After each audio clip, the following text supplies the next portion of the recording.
dan juga cerita aja. Oh. Jadi gini Pak, tetangga saya kan mengalami gangguan semacam sindrom autis gitu ya. Ya.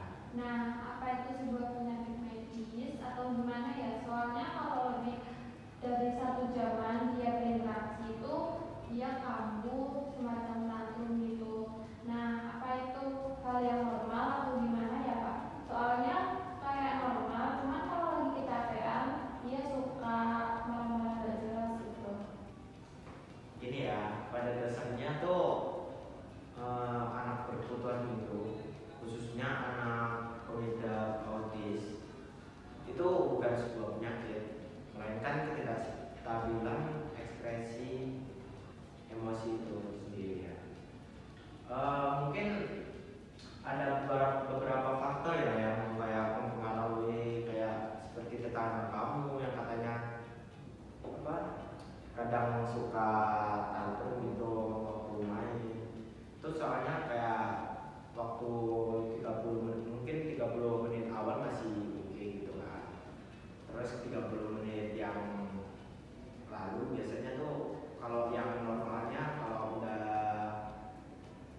interaksinya sama orang tuh udah capek gitu, mungkin itu bisa tantrum memang. Nah biasanya tuh emang ada terapinya sih kalau ada yang di autis. Misal ada kayak terapi fisik, itu kayak terapi yang buat agar rangsangan otot para autisme itu bisa stabil. Juga ada kayak terapi sosial, contohnya kayak tetangga kamu itu, dia kayak bermain, bergaul sama teman-temannya, kayak bercanda, bermain puzzle gitu buat ngelatih dia. Itu kayak itu termasuknya tuh di terapi sosial ya, soalnya berinteraksi juga. Itu juga bisa sih buat terapi. Gimana? Ada paham belum? Sudah Pak, sudah jelas. Terima kasih. Ya. Nah selanjutnya kita akan membahas tentang materi minggu ini ya. Ini ada sedikit video dari saya. Ini agak berhubungan dengan materi kali ini. Oke, langsung aja saya tunggu videonya. We all just like everyone else. We just need the success to access the world. Saya bunda, aku itu namanya pen sama gede. Good money every age. I can hear quite well. Meeting and nice conversations, the thought of being separate. But break my heart. And assistive technology helps with that a huge amount. Akses ke teknologi alat kami adalah hak asasi human. Saya ingin kita mempunyai hak yang sama di masyarakat. I am totally right. Being able to text and receive text, that's been life-changing. Saya masih bahwa di tengah Access is very powerful. But we can change that. We need to change that. If people see me looking at my mirror, what they really should see is someone with a finger. Dan menurut Let's make sure everybody has high quality, cost-effective, And the children is the currency.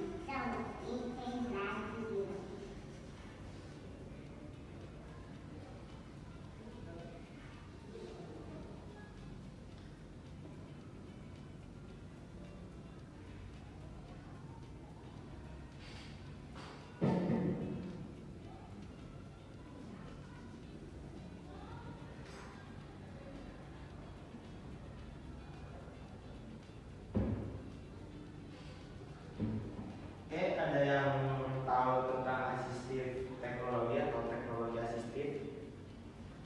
Apakah ada yang udah tahu? Gak ada ya? Ya udah, ini akan saya jelaskan. Mengapa sih pentingnya asistif teknologi dalam meningkatkan aksesibilitas dalam pembelajaran anak berkebutuhan khusus itu sendiri? Sebetulnya anak berkebutuhan khusus itu anak-anak yang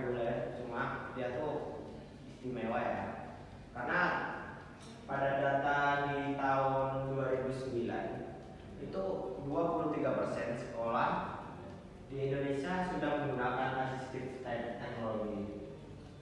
Nah, teknologi asistif adalah istilah umum yang mencakup alat bantu. Dari namanya juga asistif ya, assisting. Kalau di bahasa Inggris yaitu artinya membantu.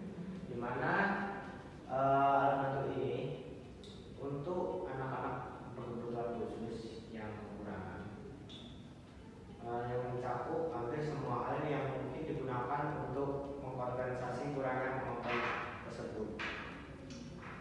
Selanjutnya ada jenis-jenis teknologi asistif, yaitu yang pertama kita ada yang namanya ini teknologi high tech, di mana teknologi ini yaitu perangkat yang menggunakan teknologi canggih atau elektronik untuk membantu individu dengan disabilitas. Contohnya ada alat bantu dengar. Mungkin itu kalau dari harga, kalau high tech itu mungkin cukup mahal ya untuk anak-anak berkebutuhan khusus. Terus ada di eye tracking dan low vision, di mana eye tracking ini untuk anak-anak yang matanya agak rabun, itu bisa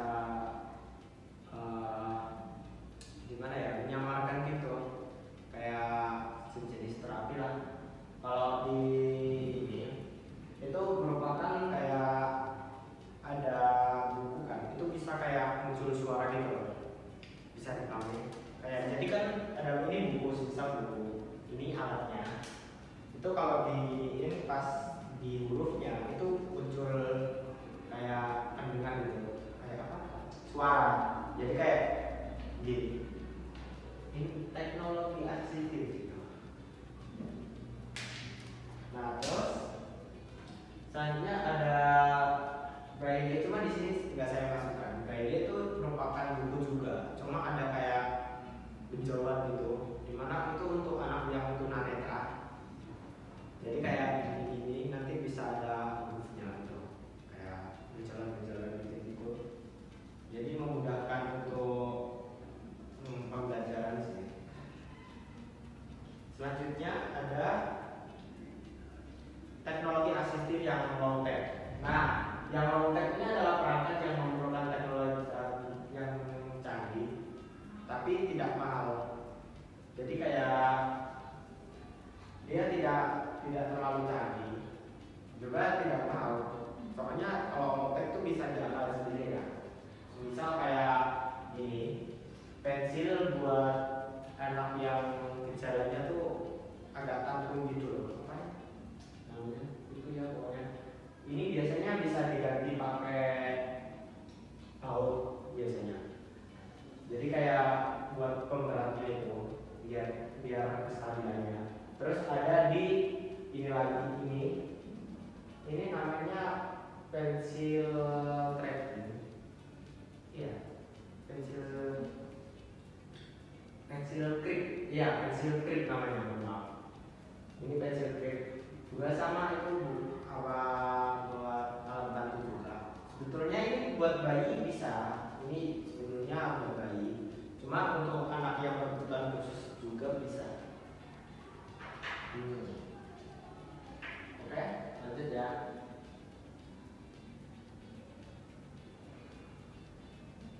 Kelebihan menggunakan teknologi asistif. Yang pertama ada aksesibilitas yang lebih luas. Teknologi dapat memberikan akses pembelajaran yang lebih luas bagi seluruh siswa di dunia, tentunya khususnya di Indonesia ya. Yang kedua ada pembelajaran yang lebih efektif. Teknologi yang dapat memberikan pengalaman pembelajaran yang lebih interaktif, menarik, dengan berbagai macam media seperti video, gambar, dan game. Contohnya kayak tadi di high tech itu ada, sebetulnya ada contohnya VR. VR itu alat bantu, bisa digunakan untuk anak autis juga. Nah, itu di dalam itu kayak ada video biasanya tuh medianya tuh video berupa alat bantu untuk interaktif di VR itu. Jadi kayak dia berinteraksi, cuma bukan langsung. Jadi terapinya lewat VR itu untuk membantu nanti biar kayak gejalanya tuh kalau dia mengalami tantrum nggak yang kalau di sosial kan kalau misal langsung gini kan anak yang langsung tuh kena dampaknya kan kalau tantrum. Nah kalau pakai VR kan bisa diawasi sama ibunya. Jadi kayak kalau misal tantrum bisa dicegah gitu. Nah selanjutnya ada peningkatan efisiensi, di mana teknologi dapat mempermudah pengajar dalam mengelola materi pembelajaran dan memberikan tugas umpan balik kepada siswa. Lanjut ya.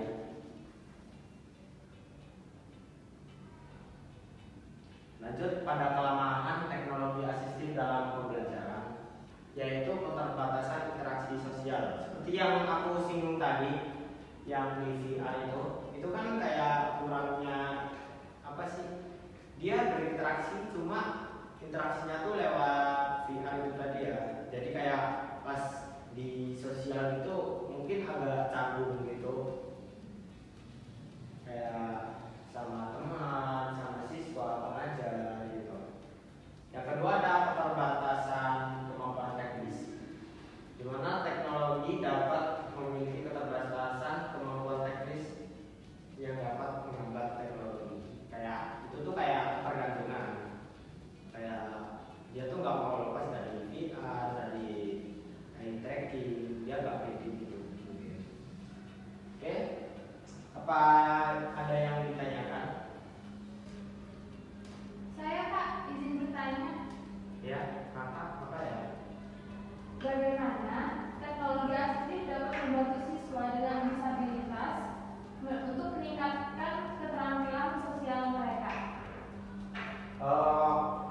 Teknologi itu bisa meningkatkan kreativitas juga, bisa meningkatkan apa? Interaksi ya, interaksi sosial. Jadi kayak contohnya di alat bantu dengar itu kan juga kayak meningkatkan itu kan kayak apa? Interaksi sosial mereka secara nggak langsung. Jadi kayak lebih mudah untuk mendengarkan suara sekitar, jadi lebih dengar. Baik di dalam pelajaran juga kayak misal guru menjelaskan juga dia mudah untuk memahami tersebut gara-gara adanya teknologi itu. Terus juga contohnya ada di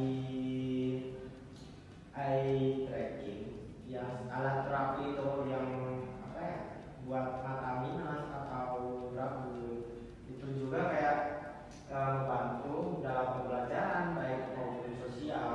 Soalnya kan kalau sosial kan pasti kita harus ingat wajah-wajah itu kan, pasti kayak nge-notice gitu, ini siapa ya, oh ini Nata gitu. Kalau nggak kelihatan kan pasti agak belum kan, baik maupun di pelajaran. Kayak ini contohnya ada huruf ini biar bisa kelihatan mungkin untuk jauh. Jadi itu sih. Apa udah jelas? Sudah jelas Kak, makasih. Ya. Baik. Apa ada yang ditanyakan lagi teman-teman? Gak ada ya? Oke lanjut. Tutup ya untuk minggu pertemuan ini. Baik, saya tutup. Hati-hati di jalan. Assalamualaikum